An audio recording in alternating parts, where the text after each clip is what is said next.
Okay, so right now I'll be introducing our moderator, and then we'll take it up from there.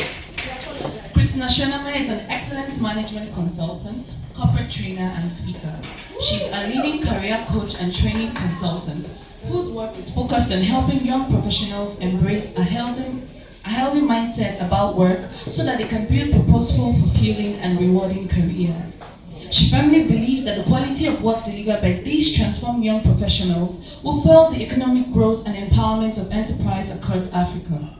With over a decade experience as a career professional, her work experience includes the successful design and delivery of over 120 consulting, training, and coaching interventions for clients across various sectors. Christina is an associate member of the Institute Chartered Accountants of Nigeria, an associate member of the Learning and Development Network International, a fellow of the International Management Consultant Certification Board, a certified behavioral analyst, and a Maxwell DISC associate. Christina is also a certified member of the internationally renowned John Maxwell team. Apart from her core function as a training consultant, Christina is hosted as a speaker at workshops and conferences. She enjoys comparing formal and semi-formal events. She's also the author of the career Bible, Dear Young Professional, and How to Win Over Your Difficult Boss. She's married to her best friend, Soname, and they have a cheerful son who adds so much color to their life. Christina and Bemiga mentor singles to live purposefully and make decisions intentionally. They are co-authors of the Calm Down devotional for Soon to Words. Ladies and gentlemen, with a resounding applause, please make welcome Christina Soname.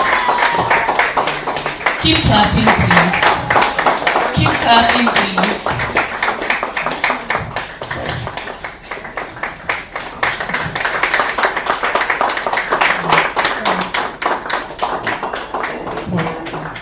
Hello, everybody. Hi. Good afternoon. I'm smiling very brightly because today has been really beautiful from my side, and I hope it's the same for you. Have you been having a good time so far? Yes. I like the energy. Who are the winners? Do we have... Okay, let me not start a war. Because some people are looking like that eye neck. They had better come through. Otherwise, we'll have meet in court situations. But don't worry, we have people piling the results. No, it will come in your favor. No need for a looter, don't plan a war. Because I'm seeing some faces, they're looking like if I get those people. Please, no politicking. You can't pay your way into being the winners. You can't fund your way to the top on this. But it's so good to be here. We'll go right into the panel conversation. Our panelists are here. Now, we have our panelists, all here. And I think at this point, we would have the barcode for the Q&A. So if you have a question, this is the part where you can send in your question. But of course, we have a few questions that we'll start with. But please, can you one more time help me appreciate our panelists for taking the time to be here? Please make it louder.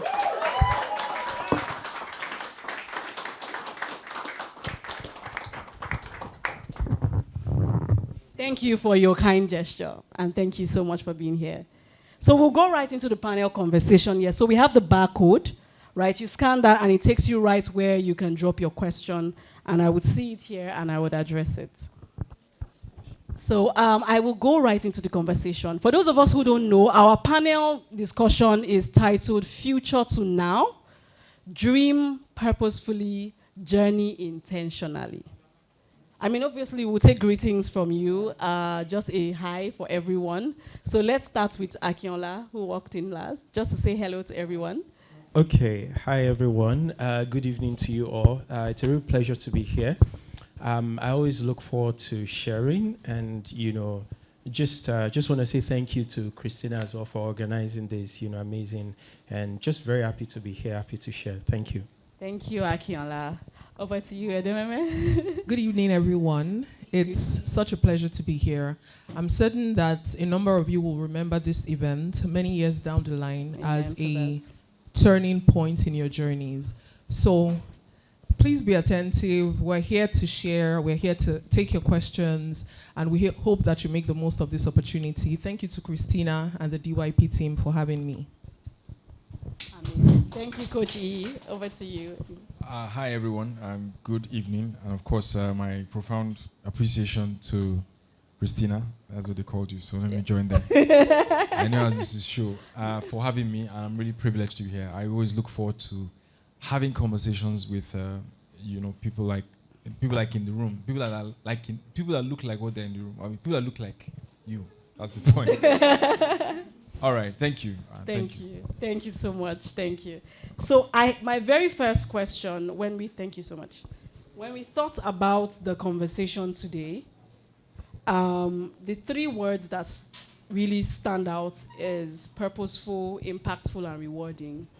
In DYP, we say that, we encourage our community to build purposeful, impactful, and rewarding careers. And I'm going to direct the first question at, I'm trying to address him in the way he has said he prefers to be addressed. My default is to address him differently. So sometimes you hear me pause and say his name. And that's Dr. Emmanuel Tarfa. So he would rather be addressed as Emmanuel. And God help me to keep up with that. So when I look up the word purposeful, the Cambridge Dictionary says purposeful is aimed at achieving something. And my question to you, sir, is how will you describe purposeful work? And why is it important for a young professional to be engaged in purposeful work? Brilliant. So that's a very important question. And I must confess that I'm impressed at the quality of question because it carries a lot of meaning. And I will try and unpack it. Now, everybody has a pyramid, right? The pyramid is mission, vision, and then some objectives. Then there are now a ton of initiatives under that. Are we together? So most times, if you're paying attention, that's about how many levels? 1, 2, 3, 4. 4 levels. Mission, top. Vision, second, under it. And then objectives. 1, 2, 3. And then the last one is what I call initiatives. I'll give you an example you'll never forget. A lady has poor parents, right? Poor family. And she decides, I want to be wealthy. I want to be worth $1 million in 5 years. That becomes her vision. Under the objectives that she's pursuing, she does what I have defined. I have defined it as a strategy selection process. Not that she's decided. And here are 3 options. Option 1, get a great job, and rise to the career. Number 2, start a business, become successful. Option 3, marry a prince.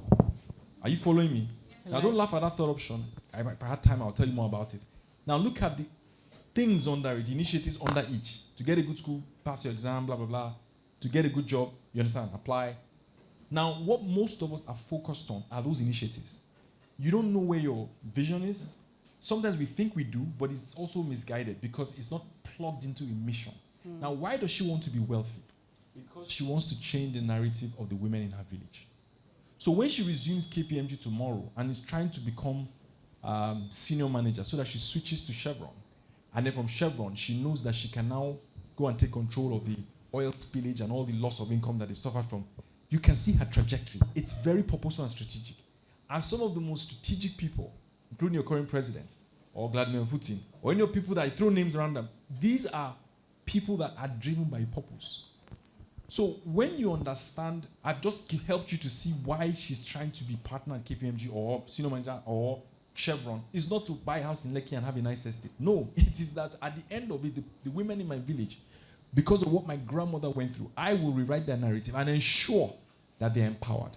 So when we switch our mindset to purpose, now the question is, where does that inspiration come from? That does not cover the pay grade of this question. We can go in there. People draw inspirations from different things, your passion, your faith, whatever. But if you put mission at the center and you're able to live up to that mission by the values you uphold, because you can't be lazy, sleepy, you won't become anything, then you have started your journey of purpose. The vision, by the way, is just a means to an end. It's time, it's smart, specific, measurable, achievable, time-bound. And that is being placed as a tool for your mission. After a while, you switch to next, you switch next, switch to next. Are we together? So that's my own simple definition of purpose in a way that you will not forget. So if you don't have a core, your own, what's your own? I told you her own. If you can define your own early, then plot your vision, plot your initiatives, your masters, your everything is now around, why are you doing this course? This course is because you know the destination and the mission. Thank you. Wow. Are we clapping or? And I really encourage us at this point to take notes. And I want you to pay attention to what is said and what is unsaid that is being said. Now, we are all in this room, we are hearing the same thing, but it means different things to us. I was listening to Emmanuel and I thought to myself, this is a reminder of me asking myself, what is my why? Am I still on track as far as my why is concerned? You know, the person, for example, just gleaning from the example he gave, the person who is coming to the office and knows that my family is depending on me to get all my younger ones through school, will show up more intentionally than someone who is coming to work because my daddy's friend is the owner of the business and my daddy said I have to work. One guy, if a manager talks to him anyhow, will easily say, I'm done here, man. What's all this? Another guy will say, you know what? I'm going to hang in there and I'm going to keep going. This is just a bad day. Do you see the difference? What is driving their response to the situation is closely linked to their why.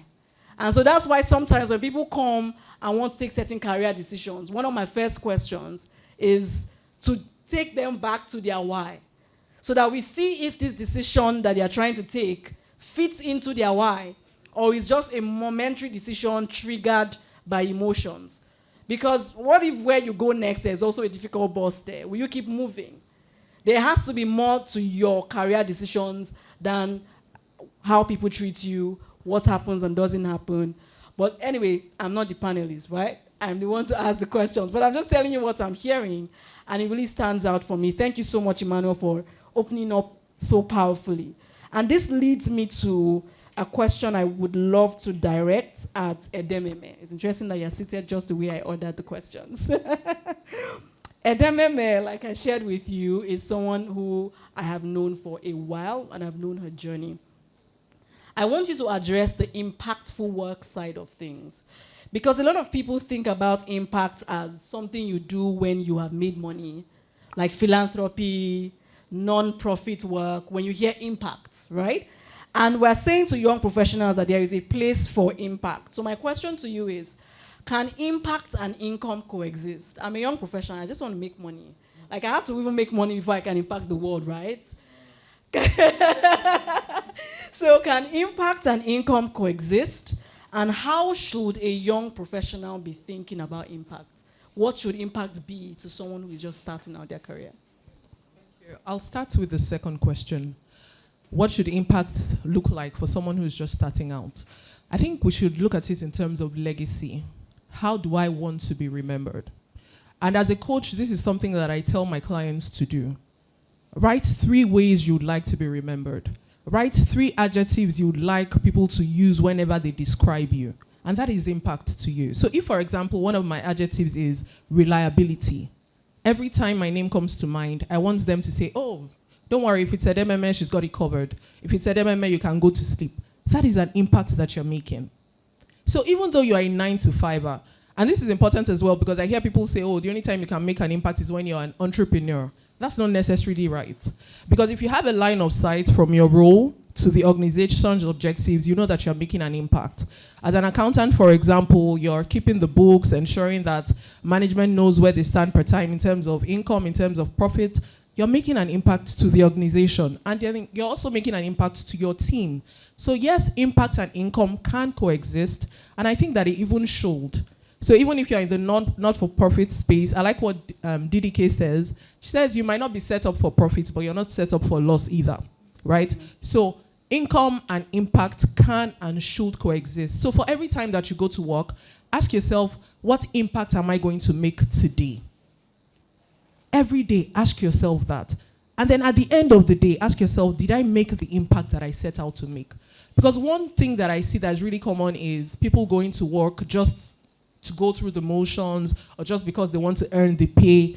And that will not take you to where you want to get to. I'm sure we all have lofty goals, lofty dreams. The way that you show up now is going to determine the future for you. So every day be impact driven. What impact am I going to make today in my team, in my individual life? How am I going to build capacity? Because that also aids your impact. And how am I going to ensure that everywhere my name is mentioned, it is mentioned for good? Amazing. Please, let's put our hands together on that. Thank you so much, Edememe. You know, it's interesting that Edememe used the word, talking about what you want to be remembered for, because I was telling her when she arrived that the protocol, the team member on protocols who was like following up with our panelists and all, came to me and said, I've not been able to reach Edememe. And I told her, if it's Edememe, don't worry. She'll be here. If it's Edememe, don't worry. she'll walk in on time. And that's because over the years, I've known her.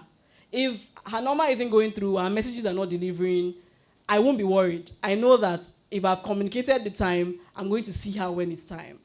And that is coming from her speaking to that. I'm telling you that what she's saying to you is not just nice sounding. At the end of the day, there are people who will be remembered for negative things. There will be people who will not be remembered. You come to a meeting like this and somebody will say, oh, did you? And I'm like, oh, I didn't even notice that. Oh, someone like that was in this room. Some people leave no impact. And then there are those who will be remembered for good things. Unfortunately, a lot of us are in the second category. Because you have no intention to be remembered, you are actually not remembered.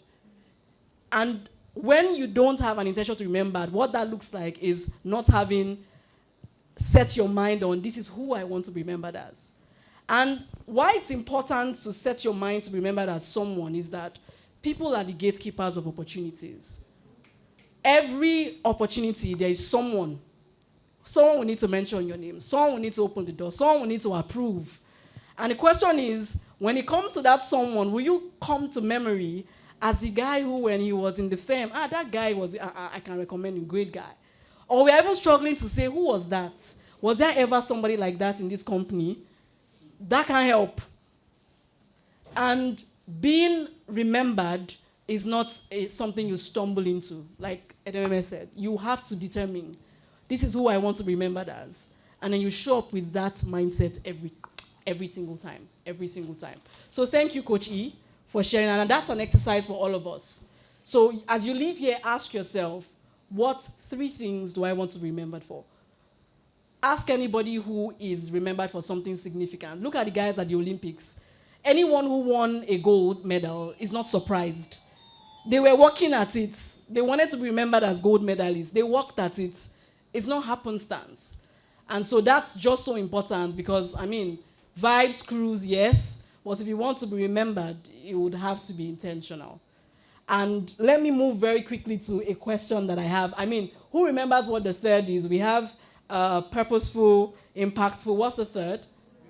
Rewarding. Somebody has been waiting for that part. And I have that part directed at Akinola for a reason. Akinola is one of my family's finance coaches. He doesn't even know this, but that's how we see him. When Akinola says something, me and my husband, Akinola. This is what Akinola said. Oftentimes when we think about reward, especially as young professionals, we think about money. My question to you is, what other rewards should be priority to a young professional aside money? And on top of that, how should young professionals position themselves to access the best of rewards early enough? Okay, thank you so much. I'll start with the second question, which is how you should position yourself to access the best reward. And I'm going to use some examples about myself. When I started working, and I think this will be the 10th year that I've been working now. When I started working, sometime, I think 2 years after that, I wrote a note in my room, right? And I wrote a number there. And I told myself that, I wanted to retire at 35, all right? I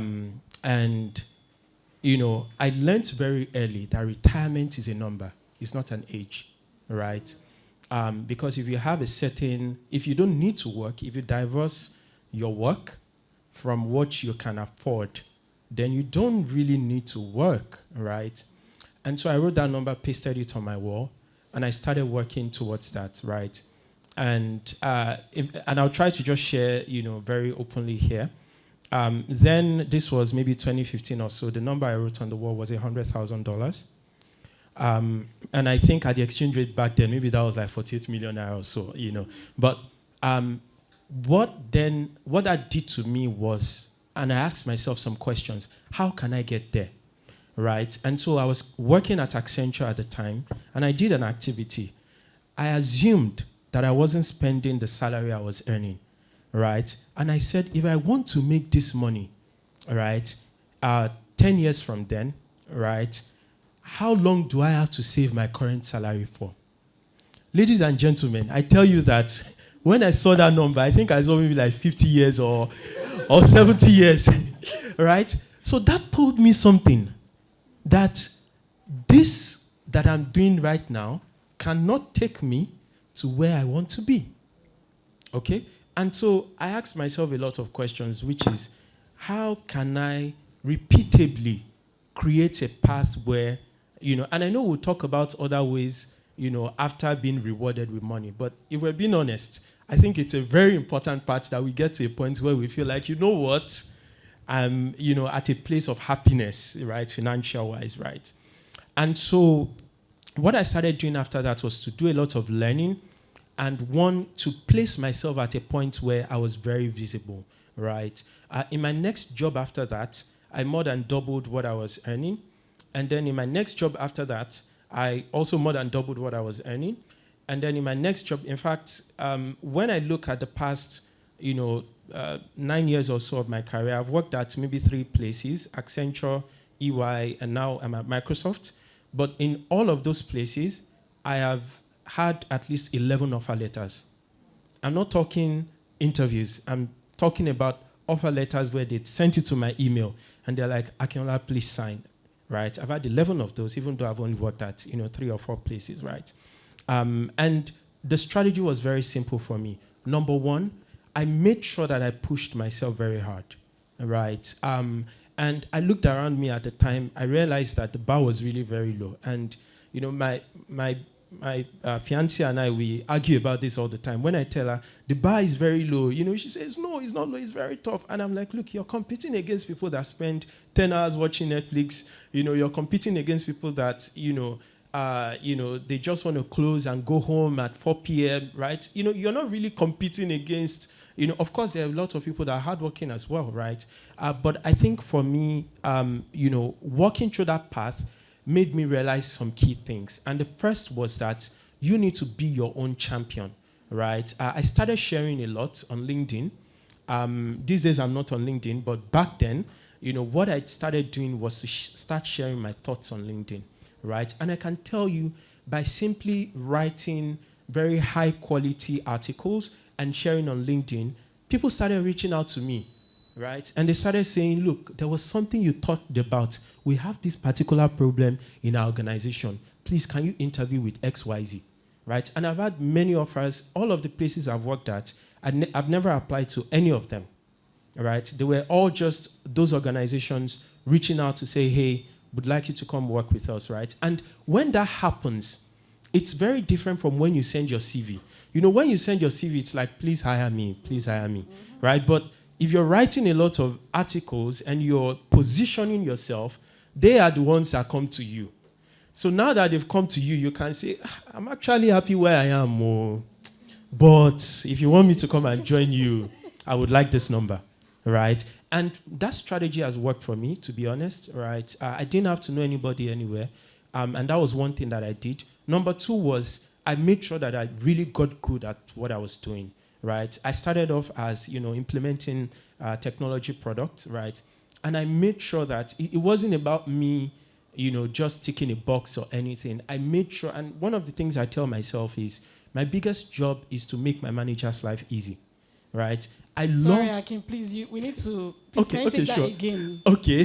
So one of the things that I like to say is one of my most important jobs is to make my manager's life easy, right? So I'm the type of employee that, I don't want my manager to start thinking, what is Akinola doing? How do I get the best out of him? A lot of times I tell people, when you start working at a place, right, nobody needs to ask you for a weekly report or a monthly report, right?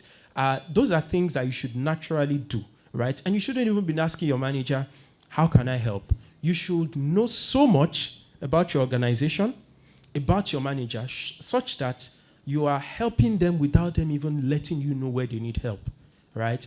And when you do that, you realize that, even when they say, oh, we're not promoting anybody this year, you receive your own promotion letter in the box, right? I've had all of these experiences, all of the experiences I'm sharing, and that hopefully I will share today are all mine, right? And it's just from doing those things over and over again. So I get to really wrap it up. It's just to say, look, in terms of reward, put yourself out there, become good at what you do, put yourself out there. I always tell people it's almost impossible that you write an article about what you do, right, for the next 5 months and you won't get noticed. Try it. Try it out, right? And then I ask for money. A lot of people find it difficult to ask for me for money. I don't know why, right? In the times when I've interviewed people, we'll say, okay, so what would you like to, what's your remuneration expectation? And they'll start laughing. Actually, anything is okay, And I know that we've been conditioned not to really ask for money, right?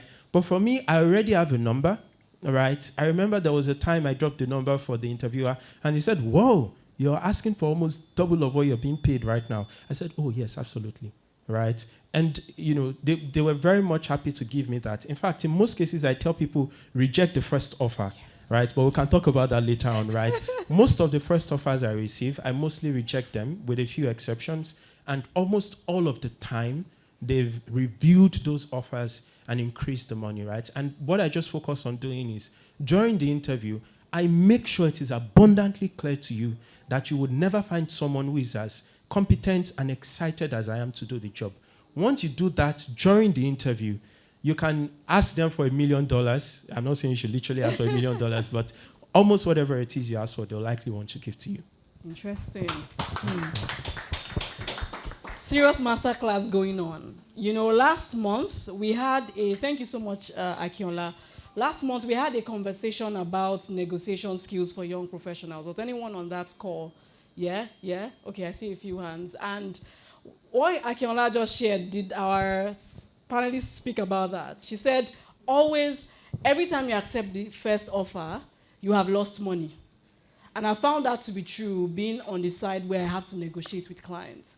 I realized that our default, that's one, the recording is up on the Telegram channel. That's one, one of the learning sessions that I really, really recommend, because I realized that in this side of the world, I am recovering from it myself. We were raised, to be really humble. A lot of us don't know how to ask for what we want. And it's always, these days, I don't know, this scripted response that you've been told to give when you ask what you want to earn. Let me know your budget. It's nice, but when you ask the employer and the employer says, no, I'm asking you what you want to earn. I've seen an interview situation where we literally had to walk the interviewee out. Because she kept saying, no, you tell me now. No, I can't say you. No, you tell. The interviewer is asking you what do you want to earn. And she honestly did not mention it because she just kept throwing it back. So it got really annoying, like, okay, you know what? Let's end the interview here. And I find that a number of us just have that way we are wired from the way none of us, we're not raised to boldly ask for what you want. So you see that play out in the workplace as well, where that negotiation is a skill. It's a learnable skill.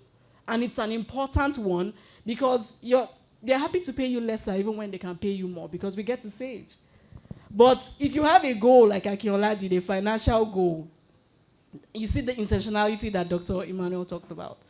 He had a goal, he had a powerful why, driving his career. So he already knew that these are the kind of moves I need to make in my career. These are the kind of things I need to look out for to achieve my goal, right? I mean, he had more than a financial goal, I can tell you that for free, but that he also had, right? And it's so important. And I'm asking you, do you have a financial goal? Do you have a financial goal? Or for you, it's just, whatever they pay me, I'm okay with it. Well, there are opportunities that can pay you much more than you're earning now, but you may never, ever get to them because in the first place, you didn't set yourself up to reach for them, right? What you seek is what you see. The moment you say you want to buy a particular kind of car, you start to see it everywhere because now it's in your consciousness. When you set your mind that I want to earn this type of income, you will likely see opportunities to earn that type of income because now it's in your consciousness. You think that there aren't people earning much more, well, push and ask some questions. That same role you do in the company that you're paid a certain amount for, someone is doing even less and is earning so much more. Those sort of opportunities exist. We're saying be grateful for where you are, but don't be comfortable. Be content but not comfortable. There is more. There is more. And this brings me to the conversation. I would like to ask Emmanuel a question, and that's coming from the fact that he deals a lot with employers and people who want to hire. And the world of work, I feel like the world of work has shifted since COVID, where it's no longer just the typical, I hire you, come in at 8 o'clock, go at 5 o'clock. It's like employers are looking for more. They're looking for more out of hires now. And I'd like you to speak to that. What are some, in recent times, what are the things that organizations are looking for in young people that looks so hard to find, but are the most important things that can help a young person stand out in the workplace? All right. Thank you very much. And I'd like to appreciate the other panelists for their contributions. I do better listening than reading. So I listen to their stories and what they said, their narrative. And of course, Akin said some very important things. Now, Akin, sorry, I'm picking on him. I'm trying to drive my point. And I like to use, why do I talk differently? It's not because I'm trying to be different. I already know it's a very distracted generation. Somebody's sitting there and is thinking about what he's going to want to eat later or is scrolling on his phone. So I've had to learn how to talk to people in a way that distracts them, to get their attention, to listen to me. So I tell all the stories and I navigate, so follow me. Now, Akin gave a very deceptive perspective, and I say that respectfully, of what he looks very easy. But this guy, from what I've heard, is probably one of the most competent people around. I know that already from the story. First of all, where he worked, with all due respect, with all sense of humility, I'm sorry, don't take it to the back. There are no more than 3 places that throw out the best talent, and consulting is one of them. So consulting is already a cheat. So if you're here, you're confused to start, except you hear otherwise from your source of inspiration, I think consulting is a good start. Generalist, broad. I've not met, there are less than 2-3% consultants that come out and don't have a great career. No. It's the best path. The other ones are too narrow and too focused. So you're stuck in one career path because that's what's going to pay you now. And then you can't switch. And depending on where you hit, you can only be shift something. You can't really become, except you can do an MBA and re-navigate. So that's a digression. But why I'm saying that is because, let me start. I usually do this publicly. And I don't know why I do it, but I'll do it here. So we have one role now. They've been trying to fill, head of human resources. They've been at it for 4 months. They've tried a couple of recruitment firms. They now reached out to me. Like, okay, we are tired. Now, the company is not a bad company. I know the company very well. I've known them for like 13 years. They've been around for 25. Great culture. They're not perfect, but they're definitely better than a lot of companies. Very organized. Now, Mrs. Edshow, how hard can it be in this country to find head of human resources? Like I'm asking you guys here. Is that not one of the most pure water roles?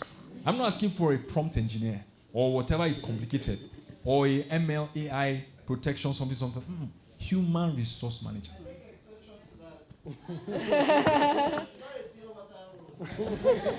Sorry, it's supposed to be a pure. Let me explain what I mean by pure water. Pure water means, hear what I mean, and I say that respectfully. Okay. No, hold on. And thank you for challenging me. Let me explain. It is one of the few places that there are degrees for. It is the role that is in every organization. Yes. Or almost every organization. There are other ones, accountant. And I'm going somewhere, please follow me. You know why I'm talking like this? I'm talking from a place of deep hurt. H-U-R-T. Do you know I have clients that come to me in the middle of the night. And if you hear the stories, I can't tell you here. Dangote was the first to come public when his water boiled. And you and I know that there's something fundamentally wrong with us. Because you can see we make crude and export it back. That culture trickles down to the supermarket next door. Yes. So there is a major cultural problem. Some of it we blame it on the external environment or whatever. But I have learned to hold myself responsible. Which is why I'm enjoying one of the things they said. So, respectfully, so don't be angry, and I apologize to you. Even my own role now has become pure water. But let me explain what I mean by pure water. I don't mean in that sense. What I mean is this. Why would it be difficult? And it comes down to this issue of, now this will sound simple, but it's supposed to I'm talking from a place of experience. It is that, and this is what the employers want. It is the lack of strategic thinking, right? And execution, and not operational stuff. So when you hire most folks, you know the payroll, pay people, leave days, timetable. Let me go to account, prepare the book, send it in, make sure it's on time. I use Sage, I use this, I'm using other rules. Admin, I've done my work. Jen is working, there's a roster. That's if admin try, because admin is one of those so tricky areas. You will just see the gen will just go off. How would the gen go off, for goodness sake? Critical time. You know, clinical stories. So let me land the point and I'll connect it to your question. The issue is there is operational and there's strategic. Operational is, which we still have a problem with as a country, is administrative excellence or operational excellence, which you follow a checklist. It's driven by KPIs, key performance indicators. These are things that are supposed to happen. It's in your job description. They will only hold you responsible when things go wrong. You don't understand? I'm not going to ask my manager, come and check whether the gen is service. No, it is, if the gen goes off twice, then it's 0. So it is measured backwards, like a pilot. You only can fail once, God forbid, and you know the implication. Except God has mercy. Now, that is the easier part. But even now, as a country, the culture is bad that operationally we're weak. That's why it's easier for me to get stuff on Amazon from my house somewhere in Lekki, delivered same day, than for some lady who's in Bagada to get to me in Lekki and she'll tell me stories. It's not her fault. I understand there's infrastructure problem, but it's also a system problem where admin manager decides to put his leg on the chair and forget that he's supposed to be managing a simple logistics driver. Are you following me? So there's operational excellence issue. Even though I said it's the baseline, the next one is strategic. Strategic thinking is, what is the vision of the business? What is my function and the contribution of my function to that role? I'll give you a simple example, and I'll take HR again. We're moving to a new factory. Prior to this factory, we're going to expand, and we're going to double our capacity. Here is what strategic thinking would do. I will be able to estimate the optimal number of factory workers we need to get and calculate an implication of the new environment on our bottom line and report to management. To let them know that we're not just going to double because this place is double. I'm actually calculating the productivity per employee, factoring redundancy and inefficiencies. When I submit that report, I have the attention of management. You know what I've been able to do? I'm able to save us 5% of our profits. And that 5% I'll save may be my August ticket to Olympics, and he'll reward me for it. So I'll come and show you, I've completed my analysis. But you know where you do the analysis? That analysis is not, with all due respect, in some of the learnings and lessons, it will come from being broad, just like a management consultant would do, because it will come what they call unit economic analysis and some basic understanding of secondary school mathematics with a mind to solve problems. Bingo. That is what employers want. I give you one example. Let me give you one more. Can I try? So it comes from this logic of it takes 5 days for one person to farm a plot of land. How long will it take 2 people to farm the same plot of land? It's not half. It's not supposed to be half. Because one person can do more strategic things while the other person does the job. Or we can do division of labor and create factory process. Factories are designed away for scale. It was Michael Ford. But people think that more people means, no, it's not proportional. It's supposed to be double. So you were running your small Tiger Nuts factory alone, producing 1,000 bottles a week. Then you hire someone. It's not supposed to be 2,000 bottles. No. It could change if you change the value chain. It could be 2.5 or 3K. The example, I didn't give it. Let me give the example. Let me throw a role. Let me use sociology. Random social. Do you know there are some businesses that are failing because they are on the mainland and not on the island? There are some certain labor, there's a certain labor you can attract because of the cost of accommodation. And you know the way the island is, it's the further you go. But your factory can be somewhere in Yanokbaja or somewhere close to that, which is just a bus from wherever to Ikeja. Somehow, that sociological factor is why the business did not fail. But who can tell you that? Is a sociologist. If not, okay, calm down. That was not taught in books. I know, but that's what employers are looking for. So when I heard him talking, I said, this guy understands. And you know, he said, I will make my boss useless. That's the first indication of success. He that is facing one man will have his own. So where I'm going is that employers are looking for strategic thinking. Now, I know it's a course being taught, bantered around, but I gave you examples. But it now must be laced with an attitude that I heard from these two co-panelists. And I'm using it because I can't use myself to be too much bragging. So an attitude of, did you hear he said, what are you working on? No, Sunday night you have sent a report. This is what the plan is for the week. Friday you have reported. The manager will be chasing you and be licking the floor for you. I kid you not. They don't want to be in frenzy to know, what am I justifying this guy's? You have told them last week we cleared this. This is the report. That's the level of attitude. Now, then the other issue, which I cannot but add, and I'm going to stop in 30 seconds or 45, I promise. I'm so sorry, is that there is now this realm of what I call difficult bosses, especially in startups, where the boss behaves like a neurotic. Now, that's another place that people miss it. But they don't know that startups are designed by that. Go and read all the founders now. None of them was gentle. Is it Elon Musk? But we celebrate them as if there's some nice dudes. Even Dangote, the story I heard from one of the other chiefs, big boys, said that when 1980-something, Christmas Day, locked the door. That'll be 24th. The door is locked, counting machines, the money must balance. Like, to the kobo. It must balance. No, God by God's grace next tomorrow. No, the money must balance before we close the year. So how do you deal with difficult people? Because difficult people actually drive you. They bring out the pressure on you. Steve Jobs, stuff that would take 6 months, they get it done in 6 days. Same for Tesla. Now, when you meet such bosses, what people don't know is they're applying what I call kitchen burner pressure, not matchstick boy pressure. You can take matchstick and boil meat, have a nice life. But you can take a kitchen burner and have meat within 30 minutes. That's what difficult people do. Not toxic, abusive, physical. No, those ones are exceptions. But there are some that they're not interested in your body or whatever. They are interested in results. But what they're doing is they're propelling you. Now, people don't like this part, but I've seen that it differentiates the haves and the have-nots with respect to knowledge. I hope this helped. Wow. Once again, I apologize. It wasn't directed at. I'm sorry. I said that, I warn people how I talk. I get your attention first. But sorry, that was a bit too, and I apologize. Thank you. Right, thank you. Thank you. Thank you. Thank you so much. Please, let's put our hands together for... I mean, I think that, and thank you so much for all you shared, sir. I mean, a lot was said. And I really, really hope that you were paying attention enough to pick what is for you.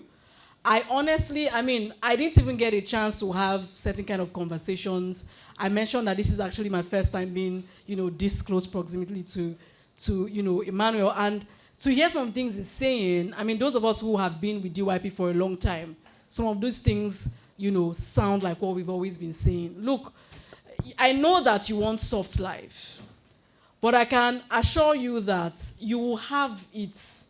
But I want to first check what your definition of soft life is. If your idea of soft life is somewhere where they just pamper you, this office where you guys just come, just crack jokes from morning till night, they just make you happy, somehow you just earn money, they just dash you money, you don't do much, but they just say every night your boss just gets happy, just throws money at you. It's not very realistic. Because more than ever before, I understand where he is speaking from, because look, this thing is shared. For more than a month, I've been trying to hire a male executive assistant for a CEO in this country. We have reviewed CVs. We have interviewed people. It's been more than 8 weeks. We still do not have a hire. Male EA. It's not software engineer. Good luck with that. It's not. I've spoken to different recruiters. So I understand. So you realize that when you look at the paper, the skill is written there. But the world has moved on. It's so different now. We don't just want you for what you know. We want you for what you can do. There's a difference between knowledge and skill. The workplace is looking for skill. With knowledge is what you know. With skill is what you can do. And we must know that in your earlier parts of your career, it's okay to just get a specialist to help you beef up your CV, make it look good. Initially, you will get through the door. But it will get to a point. Just a few years in, your nice CV will not get you past your first interview. Because now, even recruiters are smarter. They are not moved by your your textbook answers. But the challenge is a lot of us, when pressure comes that is supposed to force us to grow our skill, we walk away. It's under that pressure. I can tell you that the most difficult boss I've worked with, and I like what he said because I've written a book, How to Win Over Your Difficult Boss, right? And in that book, I clearly, just like he said, so this is not about toxicity. We're saying that some bosses will not be like you. They will drive action. Today I'm writing books because I had a difficult boss who corrected my writing in a way that made me wonder, but I went to school. I passed the exam. My English can't be that bad. When she's done reviewing reports, you will just be pained. It's like from the first line. I said to question, but by going through that process, today, I am authoring books. Today, I'm being told that, Christina, you write so well. I learned it with sweat and blood, ma. There were nights, the report, and she was kind of person that the report is due today. Even if it's 11:59, you will make the correction. She won't make it for you. But I can tell you that that time, I can tell you that I did not consider her a blessing at all in that season of my life. She was part of my prayer points, in fact. Lord, maybe they should remove her. I own up. I didn't know what I know now. But now, in retrospect, I appreciate her. Because, yes, I could write, but I could not write at this level, but it took that more pressure. If she just said, I'll just correct it, I would never have learned. And some of you are walking away from that. Because it's not comfortable. Growth is not comfortable. You put heat on that food to make it eatable, yet you don't want heat in your own life. How will you cook? So there are so many people, and now, especially now that social media forces us to, I'm this something tech, somebody. I'm not supposed to be saying so much, I'm just the moderator. But the matter, I caught the fire, I think it's where I'm sitting. I need to relocate.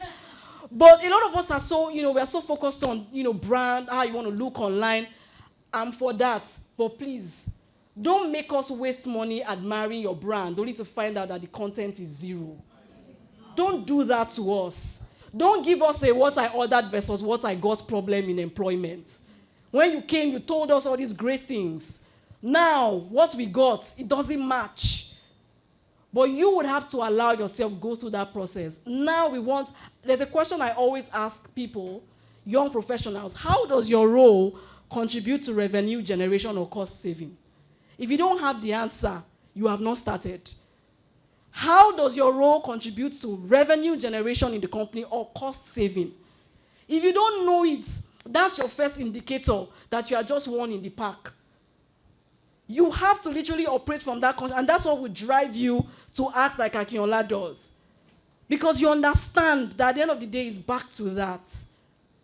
And there was something that also came up when, Emmanuel was speaking, the attitude part. Let's not even go there. But that, Akinola said something when he was talking about how you sell. I will make you know that I'm the best guy for the work, and I'll be the happiest person while doing it.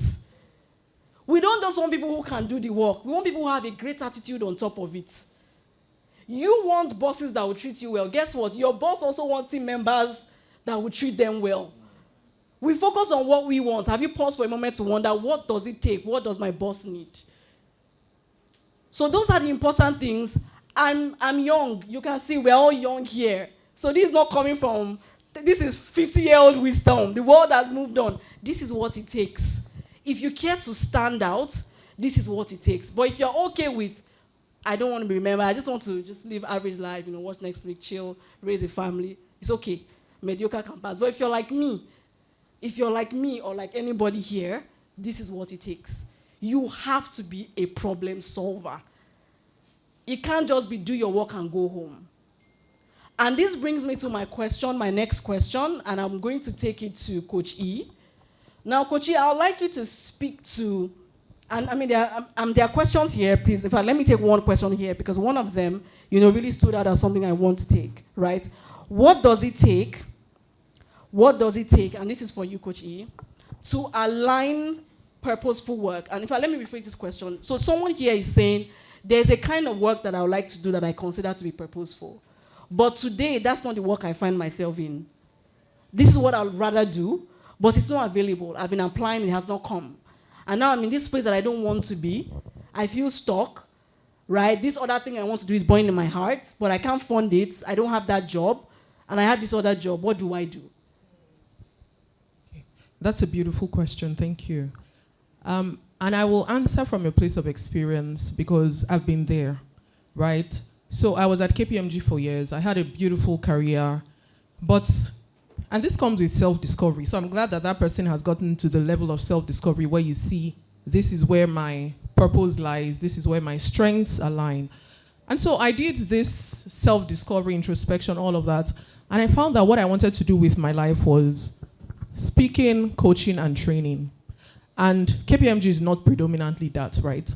But I asked myself, how can I infuse what I see to be my passion, to be my purpose, into work that I do. And that's what I want this person to start asking. And so I began to think about, how can I find expressions for my speaking, for my coaching, for my training? How can I find expressions in the work that I do? And so I spoke to my boss. And that's what one of the things Christina spoke about. You have got to rid yourself of the mentality of, okay, I'll be okay with whatever I get. I'll be okay with whatever I get. If you want more, you've got to ask for it. So I went to my boss and I said, I really like KPMG, but I want more. I want opportunities to speak. I want opportunities to train people. And my boss says, okay, let's try you moderating our Monday meetings. And so he started with the Monday meetings. And it looked small at the time. But like Emmanuel said, if you're not faithful in the little, who will give you much? And so I would come for the Monday morning meetings with so much enthusiasm. Good morning, everyone. It's great to have you back at work. How was your weekend? Is there anything that you're grateful for? And my boss saw that this was clearly something that I was passionate about. And so he upped it. Okay. He sent me to HR. HR, when we're doing onboarding, let her join the onboarding, give her a module to facilitate. And so I would do that excellently as well. And then the reports would get back to my boss. And my boss, oh, great. And so I started training clients. So for the person is, first ask, what is it that you want? Your question doesn't say what it is that you want. If it did, I would have been able to give a specific example. But just ask yourself, how can what I like to do find expression where I am now? I have a colleague who I still see myself as KPMG. I mean, after 15 years. Yeah. So I had a colleague then who was passionate about comedy. KPMG is not a comedy organization. Not at all. Not at all. But far from comedy. But he asked himself, how can I let this passion find expression in the work that I do? And so when we come for meetings, especially for the informal meetings, Ebube will crack us up. Yeah, and then when it became time for retreats, for example, there's the strategy retreat and then there's the fun retreat. Guess who everybody wanted to anchor their fun retreats? Ebube. So you might not be doing what it is that you want now. But my point is you can find purpose where you are now. Because I also don't want you to delay it. Because when you delay it, you begin to see your current place as a chore. Oh, I wish I was not here. They're not even giving me what I want. But you can get that from your current place and be willing to start small. Some of us want to just go to the big stage. No, be willing to start small. If you're faithful with the little, trust me, you will get much. And that has really helped me even now that I've started my business. Because while I was in KPMG, I was passionate about people. I was in tax, but I was passionate about people. People would come to me with their issues, and I would go to management and say, people are having these issues. These are the things that I think that we should do about it. It was not in my JD. Nobody was paying me anything for it. But people were noting. And so when there were opportunities to create people committees, they said, oh, Edememe has to be in that committee. Edememe has to be. So I was able to find expression for what it is that I was passionate about, even while I was doing my work. Now, this will come with extra work, of course. Because your 9 to 5, your core job is not going to suffer just because you want your passion to find expression. But it should be a price that you're willing to pay because you're also experiencing fulfillment. And it is, I like to call it practice time. Because by the time you get to what it is that you're passionate about, you don't want that to be the time that you start preparing. Practicing, yes. You should have prepared a long time ago. Right now, I do training full-time. I do coaching full-time. But I have prepared in KPMG. I have prepared with onboarding KPMG staff. I've prepared with facilitating programs for KPMG clients. And so when my clients come and say, oh, you're excellent, you're this, I prepared in my 9 to 5. So your 9 to 5, you might not be earning what you want now, but your purpose can start in your 9 to 5. It requires a lot of introspection, a lot of stretching, but you have to know, what do I want? A number of us don't even know. Sure. What do I want? And how can I ensure that my passion or whatever it is, my purpose, can find expression even where I am now? You know, there's this saying that when the student is ready, the teacher will appear. So when you know that, trust me, you will find opportunities or you will make those opportunities happen. Wow. Thank you. Wow. You want to speak to that? Yes, All right, I think please go Coach E said, she's made a lot of fantastic points, especially around, finding your purpose, right, and going for it. I think that, in your 20s, right, it's probably good to do a lot of different things, right? I said a lot of yeses in my 20s, right? Someone was doing this project, I'll say yes, right? And I'm speaking outside of work, right? And some of those projects became a startup, right? Where, that we've done for almost 8 years now, right? And it's just started out from, I had friends, I'm just saying yes, yes, yes. So when you say a lot of yes in your 20s, you do some things will fail, some things will succeed. From there you realize, okay, I like this thing, I don't like this, I like that. Then as you go along into your 30s, you now know what you like and what you don't like. And now you can start to consolidate on those things that you like. Now you are telling a lot of people who are reaching out to you, no, no, no, no, no, right? Because you now know what you want, right? So again, anyone can start from any age, but I think it's important because these days it feels like the bucket of, what is my purpose, it's not very wide. So people don't even know, okay, how do I even find it? You find it by doing a lot of different things. So when you do those different things, you will now know that, aha, I like this, I don't like this. Just wanted to add that. Thank you. Very important because, you took that out of me. I was actually going to, say to Coach E, speak to someone here who is saying, I don't even know my purpose. And I was very careful with the way the conversation has gone because this conversation about purpose has made some people feel like, I don't even know, maybe I am not even supposed to be on planet Earth. Like they hear people say, this is my purpose, this is my passion, and someone saying, I don't now know what I'm passionate about. Do I have a problem? And I say that, no, you don't have a problem. Maybe you've just been doing too little things. Go out there, and that's the purpose is discovered. And discovery happens, think about when we're trying to discover for gold. We dig. And that digging for you is trying things. It's actually why Emmanuel will say, if you have the option, go to consulting. That's where it's coming from. Because there, 1 minute you are doing one kind of project. In fact, it's not even 1 minute. Concurrently, you are doing multiple different type of things that require different capacities. And it's okay if you don't get to start in consulting. You can test it out with, what Akin just shared. Say yes to friends' projects. Say yes to a number of things. You have the time anyway, but you see that time that you're spending behind a screen, you could be using it to do stuff that would help you discover yourself some more because it's so important. When you are much older and you're still in this place of, I don't know what I want, it's more difficult. Because at that time you have responsibilities. Maybe you even have family. Like me, you have one little one that does not care, diaper must be bought. So at that point, you're in survival mode. It's harder to think purpose when survival is at the top of your priorities. It's so hard. So now, you're probably living with your parents. When I left KPMG to try to chase my own dreams and purpose, I asked myself, what's the worst that will happen? I'll go back to my daddy's house. Daddy will feed me. Worse, I left a good footprint in KPMG. I'll call and say, it didn't work, Edememe, father, take me back. And thankfully, my partner has said, if you just change your mind, come back. And that only happened, obviously, because I always say to people that you don't enjoy what you do is not enough reason to do it badly. Yeah. That work you claim to hate is somebody else's dream. Can you go and chase yours so they can have theirs? So it's not an excuse to show up mediocre.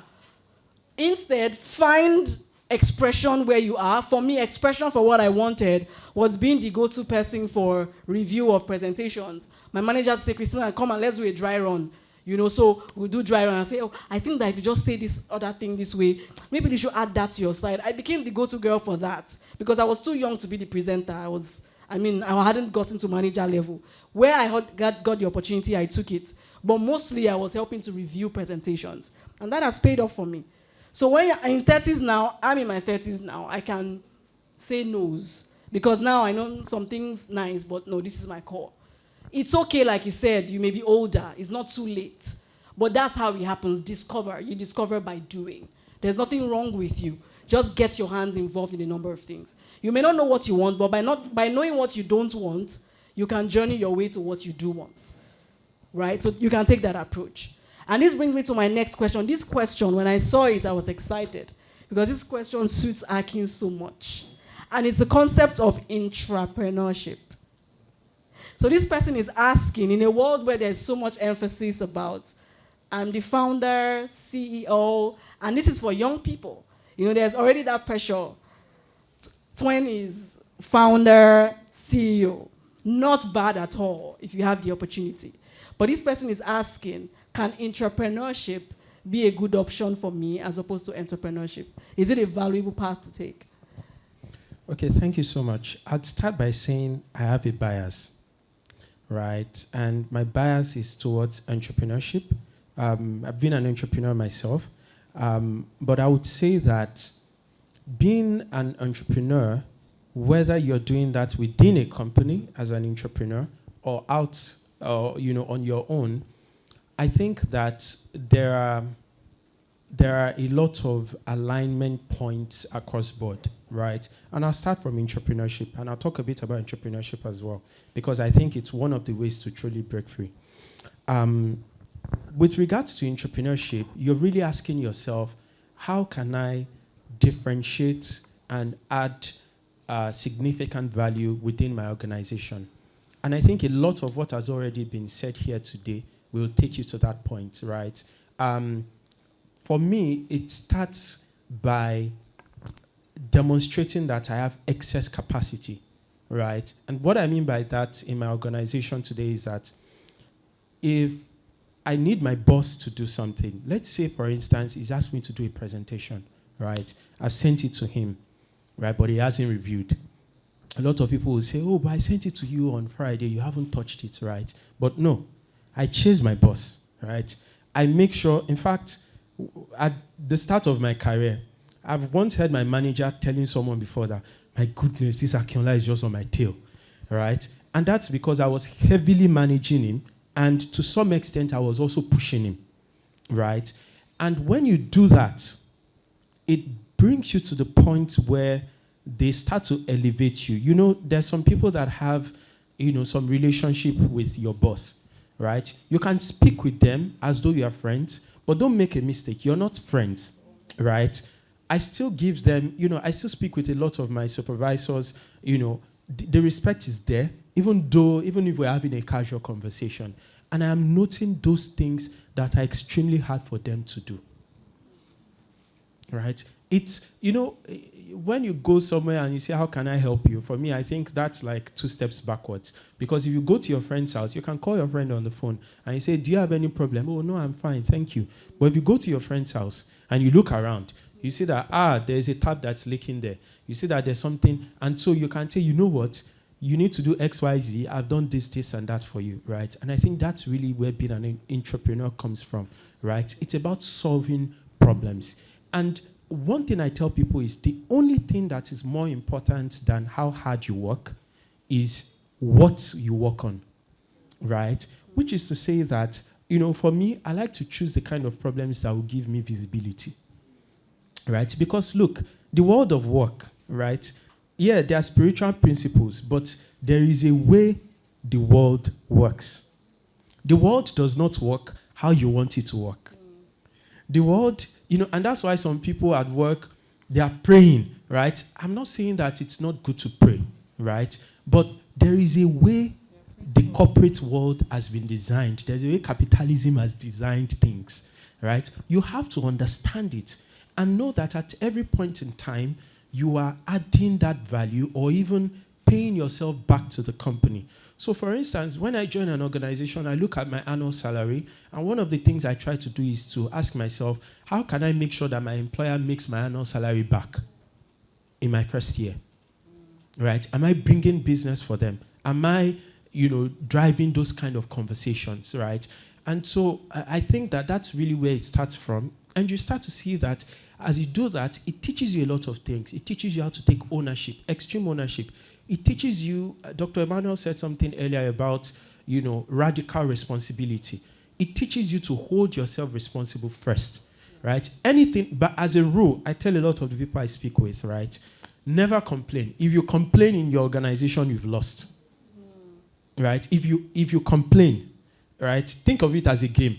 Immediately you complain, that's it, you're out, right? You should never complain. There's no good enough reason. Anybody can come here hold the microphone and tell me 2 reasons why they need to complain, and I'll tell them 10 other reasons why they should not even complain. All right? So never complain. Always be enthusiastic. I can't express, and there was a particular time that I worked in a particular organization, very tough organization. In fact, once you mentioned the name, right? Or I actually forgot to mention it when I was talking earlier. Once you mentioned, everybody's like, it's toxic. There was a time someone came to ask me and say, Akinola, why are you still happy? Right? Because, even though we were all there, the person said, you should be dead inside like the rest of us, right? So don't let anybody take your excitement out of you, right? Please. I know that it's tough, but when you start to work, make sure that, you're not losing all of your excitement, your joy, right? Bring it every day, right? And, the reason why that also happens, by the way, is because for a lot of people, their work is their entire life. And if 100% of your work is 100% of your life, it means if something happens wrong at work, that means your entire life is down, right? So work is important, but it is not the most important thing to your life.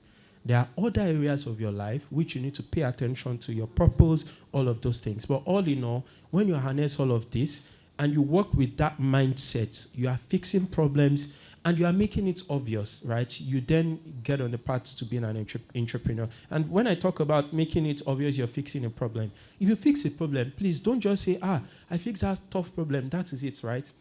Send an email, right? And, let's say you've done something fantastic at your organization.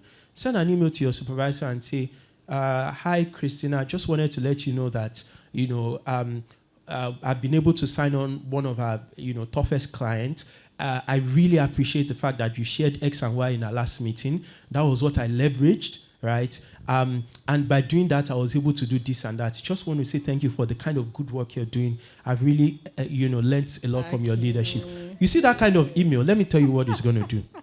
When your supervisor sees that email, right, where you've said you've done something good, and you've also praised them in that email, do you know what your supervisor will do? They will forward it to their own supervisor. Yeah. Right? It makes them look good. So, because it makes them look good. So when they forward it to their own supervisor now knows that, wait, there is somebody called Comfort that is doing something fantastic here. So good. Right? So, you need to, and that's why I said, it's not just about doing something good. You need to be strategic. And you need to know how the game works, right? And leverage that to yourself. Thank you. Wow. I mean, I wish you could go on and on, but we're at the point where we're starting to round off. But I'm just pausing to ask, has this been valuable so far? Yes. I mean, I really hope that you're hearing, and at the end of this entire conversation, I really want you to start to think about what you will do differently going forward. For some of you, it's a visibility issue. Some people get frustrated. I'm doing so much, nobody's clapping for me. I always emphasize that the only person who knows what you're doing in secret is God. Trust me, you think that my boss should be noticing. But do you know that your boss has his own boss that he's also trying to impress? So you are not top of mind as much as you wish you were. Not that you're not important, but there are other things. Like Akinola just shared, sometimes, it's not you blowing your own whistles. Look at the approach he suggested. It's powerful. You had a conversation. Another approach is, I used to do this a lot. I come to you as a boss, say, I'm just wondering, how do you solve so kind of problems? You tell me something, no wahala. I make sure I do something with what you told me, and then I come back to you with feedback. I say, thank you for what you shared with me the other day. I actually tried out XYZ, and it did give me results. The person feels like I'm adding value to. I'm such a great boss. I'm mentoring my team members. They get a chance to feel like they're adding value, but you also get a chance to project the kind of person that you are. Someone who takes advice, who takes action, who is concerned about adding value.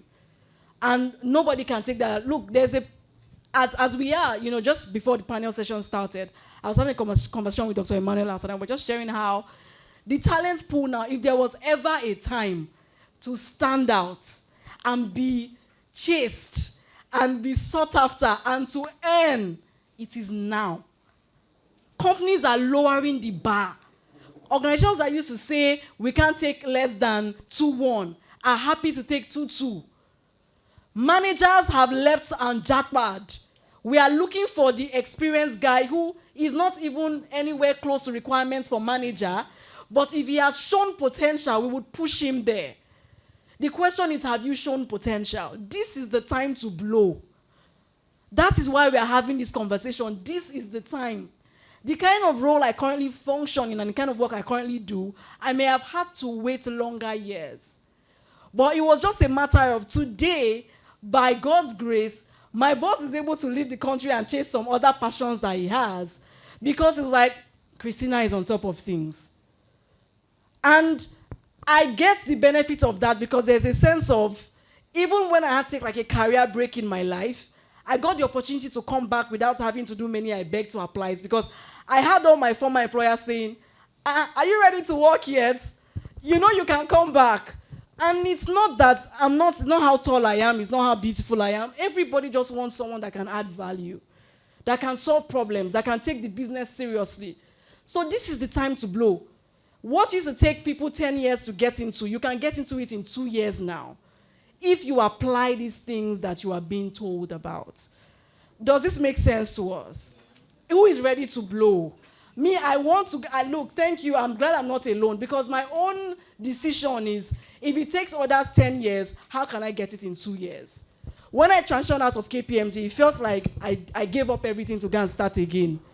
By God's grace, it has paid off. I gave myself 5 years. I said, in 5 years, Christina, you will become one of the top voices in your industry. It would not matter. I did not want 10 years. I went and studied the profile of everybody that looked like where I was going. Studied what courses they took, what certifications they got, how many years it took them, what kind of articles were they writing, and I got on it. There is principles. That's what Akinola was saying. Of course, I trust in the Lord. I pray with all my heart. But I also know that even the Bible says, for those of us who are Christians, that wisdom is what? And it's the principal thing. Do you know what that means? You know what when you say something is the principal thing, do you know what that means? It's the primary thing. It's the thing at the top. And so I would quickly ask this question. Someone is quoting me in a question. We'll take our final batch of questions now because of time. I see all our questions and I'm trying to crunch it into the ones I'm asking. I'll take this question to Dr. Emmanuel. Someone wrote this question and it's very funny because the person is literally quoting me. The person said, Christina said, and whoever this person is, I will come for you in your dreams.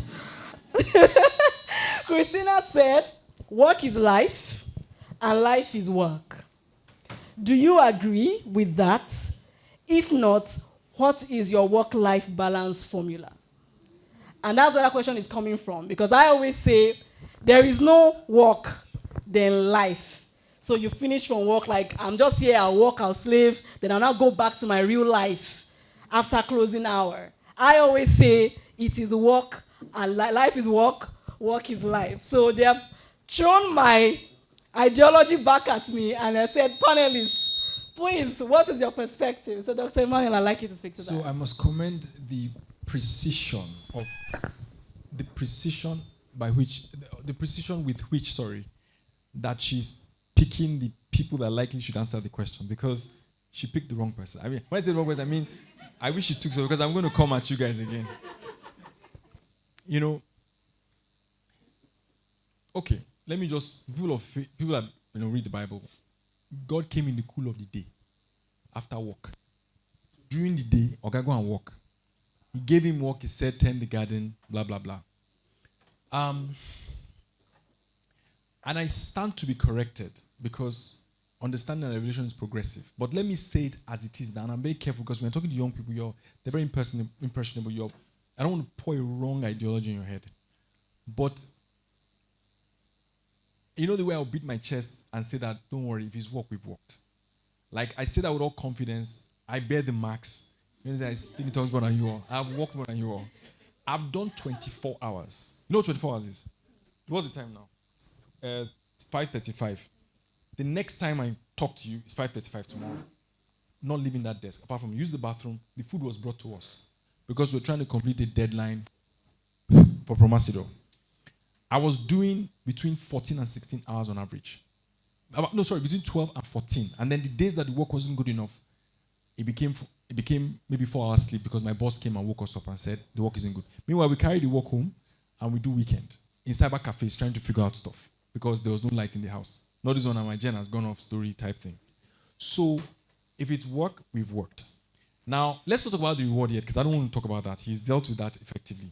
And the reward for me is the relationships I've acquired. Not even the money that I have and I can earn, but the relationships I've acquired. But here's the point. For young people, right, with all due respect, and I don't want, I'm careful to follow me, hardliner, forget about, bear the yoke while you're young. I'm saying it nicely. He was talking about retirement. So the guy is smart. You don't know that the quicker your pressure and your meatballs, the freedom comes quicker. But when you take a long gestation period, you're only entering your 60s and 70s. And if you're not lucky, God forbid, and that's a prayer I don't pray for you, you'll be 70 and be begging to apply. Because the world moved on you and you can't keep the bills. And if you don't raise good children who can take care of you, you're back to work. So when you're looking at what's the guy talking about? So the lack of wisdom that young people don't understand, go to Silicon Valley, see them littered around. They are all VCs now. And they all cashed out at 30, 35, but they worked their, I don't want to use that foul language, out. Eric Schmidt had a popular video that went viral. Very popular. I had to go and watch it, and thank God I caught most of it online before they took it off, because from Stanford, his latest interview. I mean, I enjoyed that conversation. I was like, child, these are the small G gods of this world. Small G. Whether you like it or not, go and hang yourself. I'm sorry. Go and hug Transformer. I'm sorry. Go and hug Transformer. Sorry. You know why I'm saying that? Because what do you mean? Try doing without Google now. So here's the point. He said, they asked him why did OpenAI just come and take Google's launch money. He said, listen to what he said. He said, I'm no longer an employee of Google. Full disclosure, blah, blah, blah. He said, because Google now started this thing, this bug, work-life balance, work from home, blah, blah, blah. That's how OpenAI came and collected their business. The most powerful man in the world now is Sam Altman. If not 1, 2, 3. But if you know what they did, I mean, they fired him now. Are they okay? They brought him back. It's so embarrassing. Like, now, I'm not saying tomorrow he may hear he's fired. Let me balance things. And finally, one massive scandal. So this understanding and word is only applicable for now, because you may find out maybe he did some really terrible things the first time and now they really found out. And I'll now come out to recall my words. But beyond that, even Apple. I'm calling companies because these companies have market caps that are bigger than our GDP. So you need to understand why you need to respect these guys. When they talk, governments have to align. You understand? So these are important. These are accomplished people. But the price they paid was not work-life balance. It wasn't. It couldn't have been. No. So I gave you the reason, because people think I'm fascinated by hard work. No, I'm not. In fact, one of the laziest people around. People don't know. They don't know. My own work is not push, it's pull. People are the ones pulling me. But if you leave me, I'll take my time. But that said, and beyond that, the point is that it's on the same principle I gave you. How long do you want to take to boil your meat? Because the truth is the way God made the human is one of the most extraordinary things he's ever made. The display of his prowess. I mean, if you know how large our universe is, go and watch that thing on YouTube. Our universe is really large. Do you understand? It's really, really large. It's large to a point where I started to question if I'm actually talking to the same God when I'm praying. I'm not joking. When I realized how large, I was like, maybe there are two different people. Because of how large the universe. In fact, sometimes I think it's a lie. It's like a mirror that the scientists are seeing that is reflecting the same thing in multiple places. But it's not. It's actually that large. So if that person now decides to make a human, the human has the same tendencies with him, because the human is on his way to Mars and he's keep pushing and pushing. No, here's now the point. The point is that he's giving you the ability to really do the impossible. In fact, I asked a joking question. I'm getting your attention to this question. That is God really as large as the universe physically? So I just shut down and I said, let me leave the conversation. And I know what I'm saying. I'm trying to poke your attention. I'm looking for something in your head so that you see why you need to be a bit more purposeful about the way you're behaving and see how to get above these problems of transport, internet, light. You're competing against the world. And until we all begin to think at that level, we can't change the country. That's what I realized. It's not really politicians, because they're also looking for competent people to hire. How do I know? I met a House of Rep guy, old friend, and I wanted to tease him with the talent thing, which is where we're focused on in our company, Crypta. And I said, we're working, having a brainstorming session in 4 points. We're trying to crack this human talent problem in Nigeria. I said, I need a writer. I have a lot of stuff going on. I can't get anybody to communicate my initiatives, objectives properly and put me out like, well, I said, don't worry, go and sleep. I have a client that was begging me, a prestigious client, and made me at my level, to be helping. And I did it because of love and because I do love my clients. People don't understand that that's another trick. Don't worry, that story for another day. I can't digress. Maybe in part 3. Part 2 won't be by the part 3 or 4. Do you understand? Where I'm going with this is that young people, 20s, that if you don't do the work now, when you are 50 or 60, you know where I'm coming from? I went to see a man, he's 3 years to 70. He sat with me to review a proposal that we're taking to the Nigerian Stock Exchange together. He's like he's my mentor. Story for another day. But he sat with me just after church. He had not even we sat outside on there's one small thing he created outside to discuss the document as somebody who is worth 5 billion naira. He told me that my estimate is about 5, and I make about 1 billion every year in returns, in dividends on my investment. So I don't need to work. He told me, and I know because he shows me these things in private, but he's sitting with me outside. When Ike left Access Bank, 2014, when we were advising a company for him, I remember that time we worked closely. Sunday, 12 noon, we reported in his office to go through the business model of the startup that he had invested in because he was trying to understand it. This was a man, I don't want to talk about his wealth for confidential reasons. I mean, you don't need to know. Go and check this stock and check other things. These guys are wealthy. Then you, 25, 26, you're looking for soft life?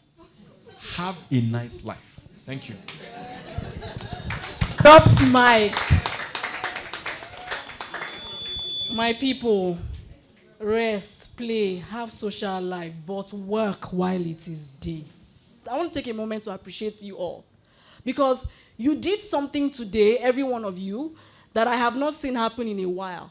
This event started at 3 p.m. prompt, and the bulk of you were already here. Please appreciate yourselves. No, really, it's commendable.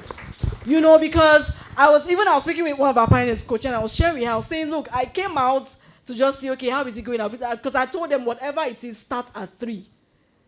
Even if it's 2 people. So when I peeped in, I wasn't here when the event started. So when I peeped in, I was around, obviously, but just not here. And I saw the people in the room. I'm like, okay, that's a good sign. And I appreciate you all for being here. A number of you paid a ticket to be in here. Now think about it, look around you. You surely know that it took beyond what was paid to put this together. Where is the passion coming from? Why am I putting when I wrote my debut book, The Young Professional, the bulk, if not all of the money that has come in from that book, as in book sales, has gone back into things like this. I've not kept it for myself. I wish to, but it's a movement, it's a message, because 10 years from now, add 10 to your age, add 20 to your age. It looks like a lot, but ask people here how quickly 20 years fly by. Today I was in church on a queue and I was hearing some mommies behind me just chit-chat. And I just smiled. They were teasing each other and saying, so your son is going to university now. Look at us. So, like when baby that was changing his diaper yesterday, I just realized that this thing happens to the oldest of people. They just feel like, where did all that time go? The question is, 20 years from now, will you be counting back time from a place of man? I'm so glad that I acted on the things I heard on August 25 and took my work and life seriously. Or will it be from a place of, 20 years have gone by. You make the decision today. Pray. God is going to bless you and all, but you will have to work. You will have to go and get information. You will have to be hungry. You will have to go after wisdom. You will have to take risks. You will have to chase your dreams. If you don't do it now, maybe later, now you may even have siblings and friends that are willing to, okay, let's give you a try. After some time, they will ask you, so what will happen to your son? Who will pay his school fee? Because the responsibilities will increase. This is your time. This is your time. Make the most of it. Work while it is day. I had to share this because honestly, a lot has gone into being here, and this is why. I just want, even if it's one person, to live here with purpose in mind and go back and I can say, this is what I want in 10 years' time. And commit for the next 10 years to go for it. And please make it a big dream. Make it a big vision, because like Akin was sharing, $100,000. How much is that now? But he has been going after it, and I know he has probably exceeded that goal, or is very much on his way there. But the good thing is that somebody else 10 years ago may have set a goal for $10K. Guess what? He won't surprisingly make $100K. He will be at $10K. You capped yourself. It's on you. It doesn't just stop at setting the goal. What does it take to hit it? Who are the guys who have made $100K in their 30s? What kind of work are they doing? That's what Dr. Emmanuel was sharing with us. That these guys I admire, and I want to be Elon Musk's boys and all these fast things we say. Go and read. Go and study their work ethic. There is a time to work. Work while it is day. We are rounding up. I would, at this point, pause to just take additional thoughts from Coach E and from Aki, and then we'll take Dr. Emmanuel finally. But if I may please ask you to speak to something while you're sharing your final points for today. For Coach E, what I would like for you to speak to is there room for everyone at the top? Someone actually did ask that question, right? Is the top for everyone? Yes.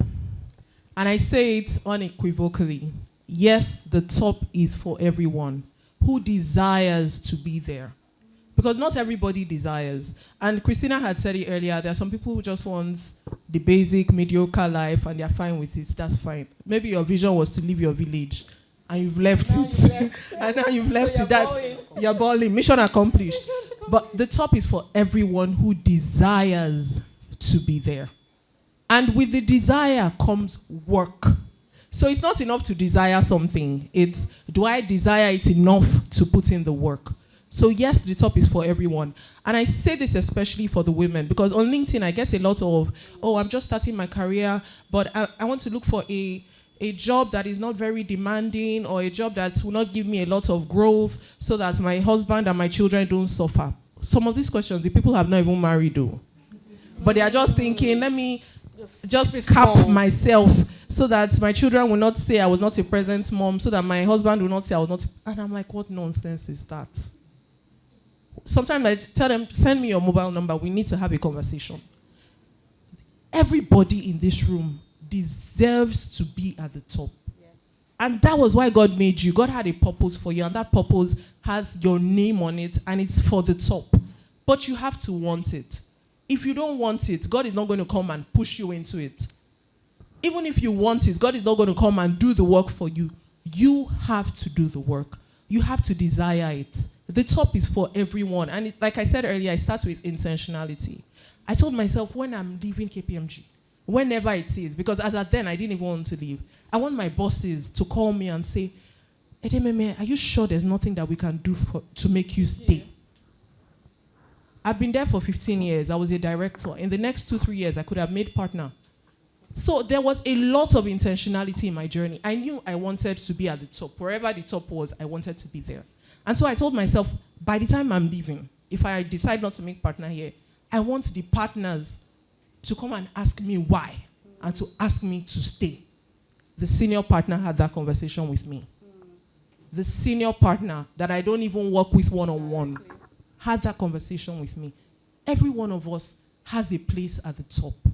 But you get to determine when you're 70, and I tell my clients, look back on your life and say, with the current habits that I have now, would they get me to where I want to be?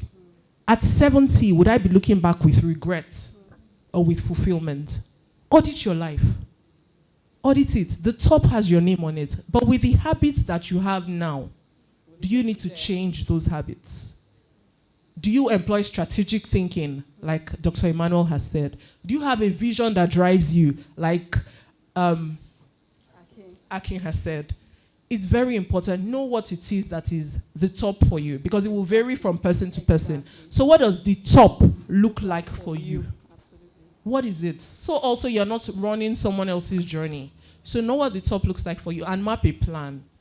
What do I need to do today to get there? What do I need to do in the next 6 months? What do I need to do in the next 1 year? I find that a lot of young people run their life by chance. Yes. We're just going through the motions day after day. Vibes and cruise. Let God, vibes and cruise. Let God just preserve my life. Let God just preserve my life. But what's the ROI that God has from keeping you alive? What's the ROI? Because you've got to think, every day I think about it, that if God were to call me home now, I want to stand before God feeling very good that I've made the most of the time that he gave me. Okay. So that's the way I want you to think of it. Because when you have that mindset, it automatically propels you to the top. So you're not even saying, I want to get there. It's your daily habits are leading you there. So yeah. Good. Thank you. Let's put our hands together for Coach E. Very powerful words you shared there. So final words from Akin, and please again let me influence your final words. Someone has asked a question that is for you. This person said, to the business transformer. More of a technical question. How do you arrive at innovation? How did you arrive at innovation? What's your source of inspiration? Is it rhymes for me? Do you have a methodology, or you are naturally creative? So I think it's basically asking how you got into like the innovative space. What inspired you into that? What keeps you innovative? Cool. Very nice question. So when I finished school, and I did computer science in school, I used to write code a bit.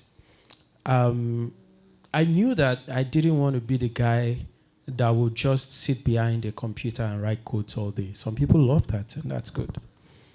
And so when I finished school, that was around the time Coursera started, right? A few years after that, actually. So I started taking Coursera courses. Where I worked at the time, I was at Accenture, but we were consulting for MTN. So we used to go home with the MTN bus. So what I would do, because obviously there's internet and so on, I download the courses from Coursera on my phone. And that trip from the MTN office to where I was staying back then in the bush, I used to just watch those courses. I finished 8 courses.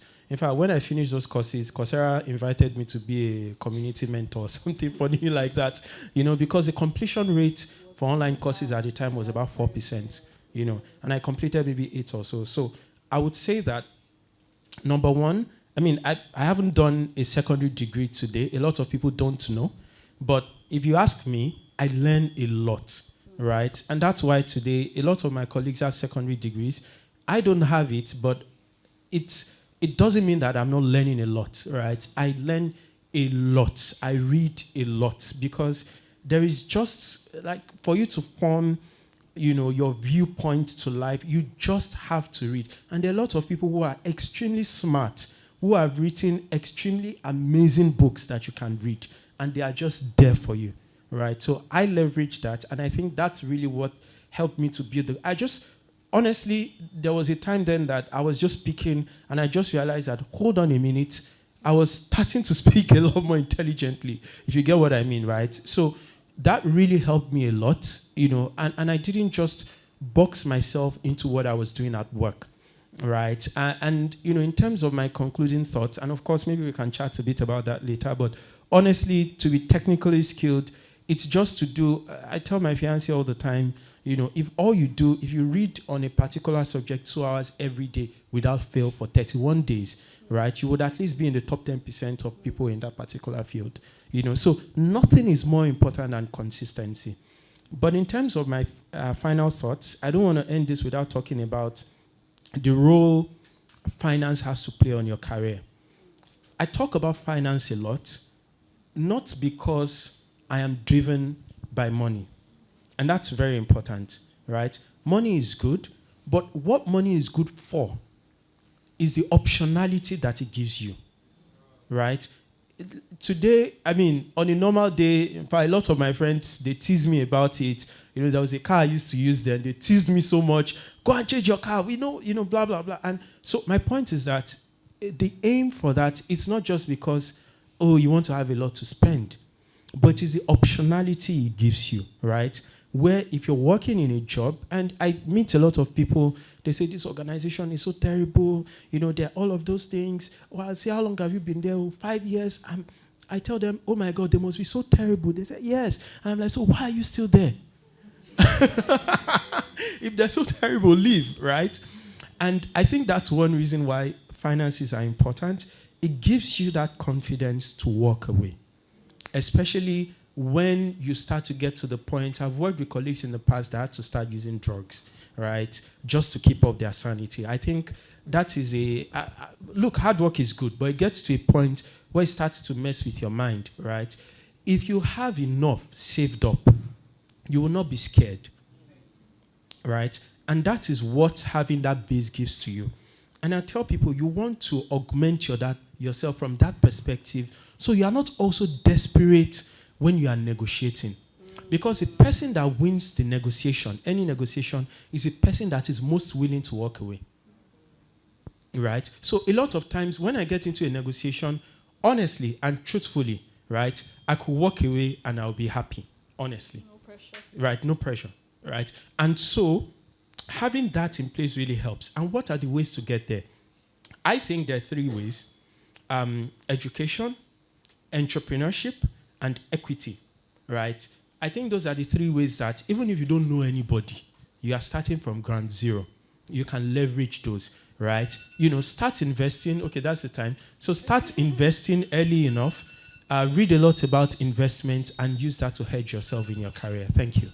So we'll take in the final moments, we'll take Dr. Emmanuel's final words, and that will be it for this panel.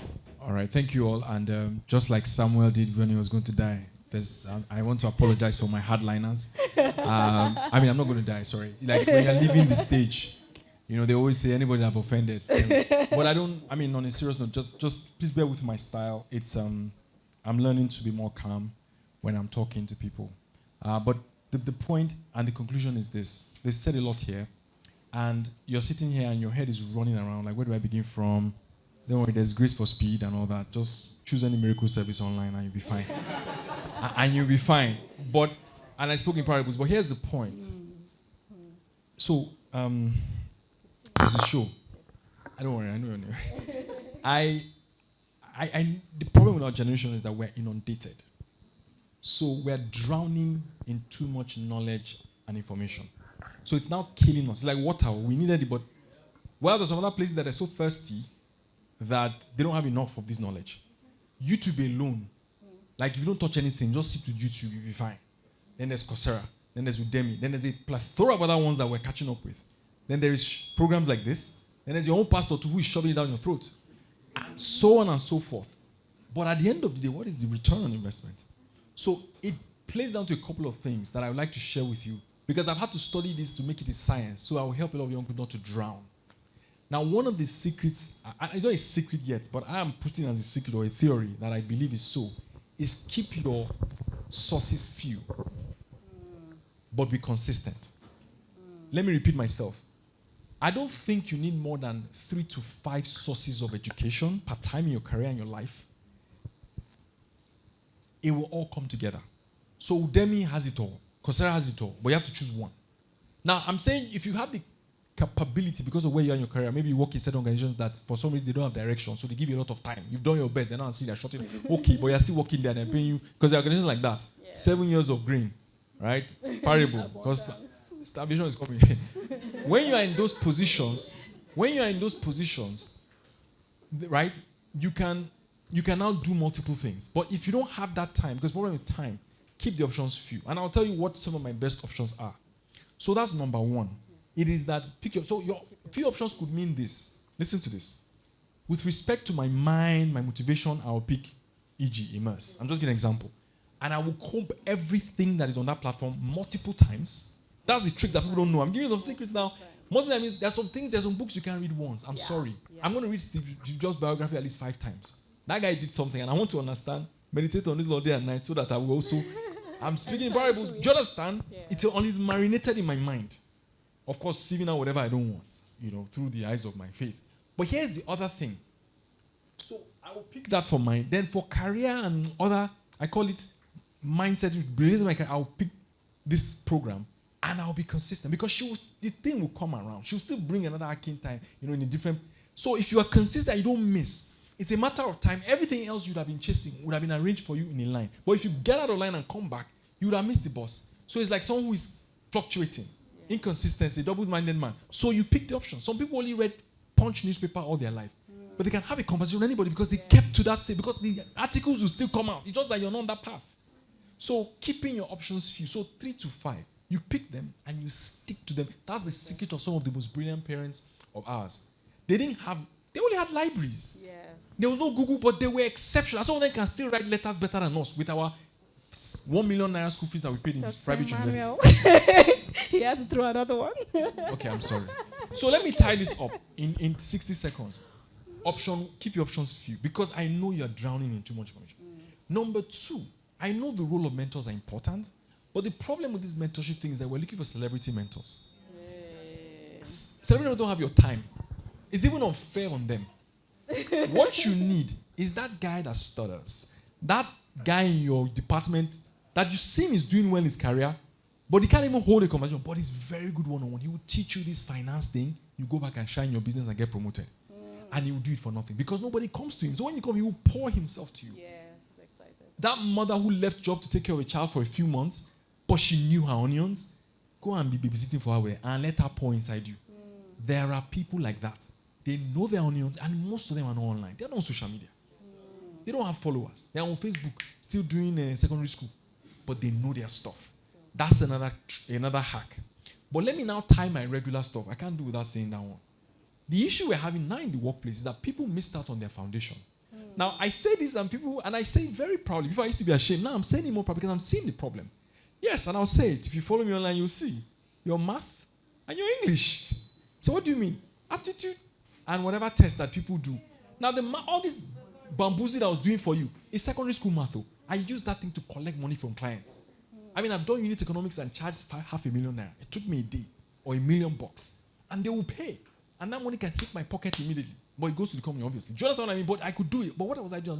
I was using secondary school mathematics to use unit economics analysis. How do you calculate the cost of Zobo to the liter, to the CL, the sugar, the onions, the ginger? You calculate it and work backwards. I'm not kidding. But when you do, you now know whether you're selling profitably. Because that extra margin you're able to save for that client could be her next ticket to Olympics. Or his ticket. So, we missed out on the fundamental. And I'm dealing with that problem now. A lot of young people cannot write. And it's embarrassing because now they can't even speak. So the diction is terrible. Did you watch cartoons?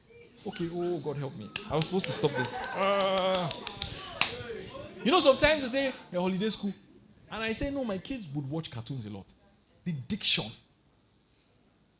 That's what they keep winning, best in diction. Because it marinates your tongue, you speak properly. Okay, since you can watch cartoons, go and listen to BBC podcast.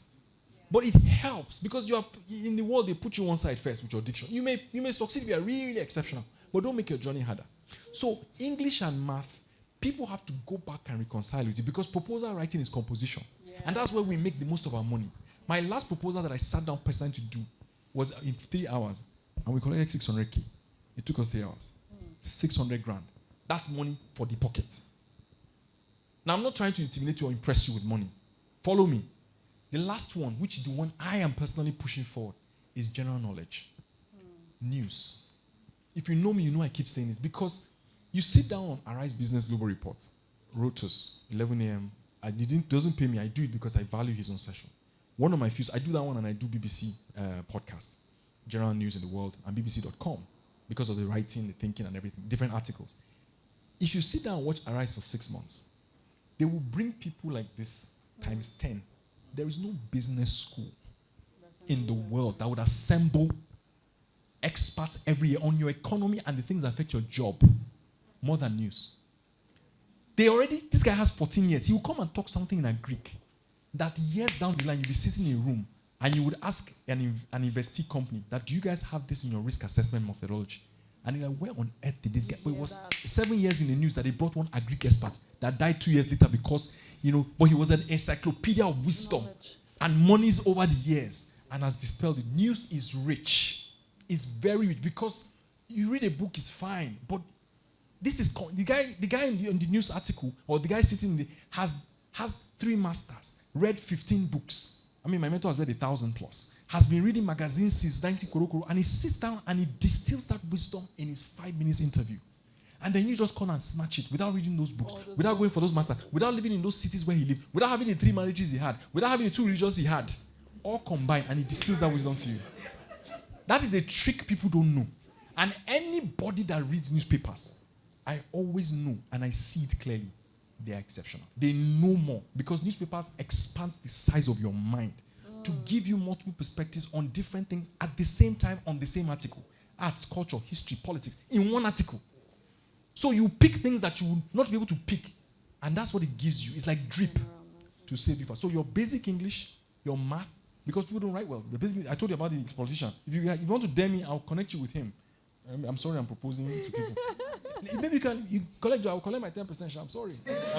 I'm like this man now. I'm not smiling again. I'll tell you. And I'll share some love. Yes, anyway, if you guys mean, but on a serious note, jokes apart, those fundamentals. So the first thing I said, keep your sources few. Number 2, deal with your foundation. After your foundation, then go and build your skyscrapers with specializations. Yeah. But you would appreciate how to take a rocket to Mars when your basic physics is intact. Cheers. Wow. Thank you so much. Thank you. So at this point, I'll just call each of them one after the other, starting with Akinola. We'll just make a quick presentation to them, our little way of saying thank you. Please, can you appreciate them one more time with a hand clap? So Akinola, the DYP community saying, Akinola Odunlade, the world is a better place because of you. Thank you. And we mean that. Thank you. Thank you so much. So I'll go on next to Coach E. Coach E, thank you so much.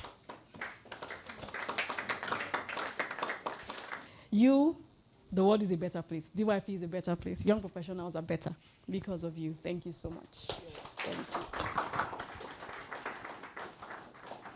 All right. And then finally, we have Dr. Emmanuel Tarfa. Sir, the world is a better place because of you. Thank you so much for the work that you do. Awesome. All right, so we'll just take a group picture.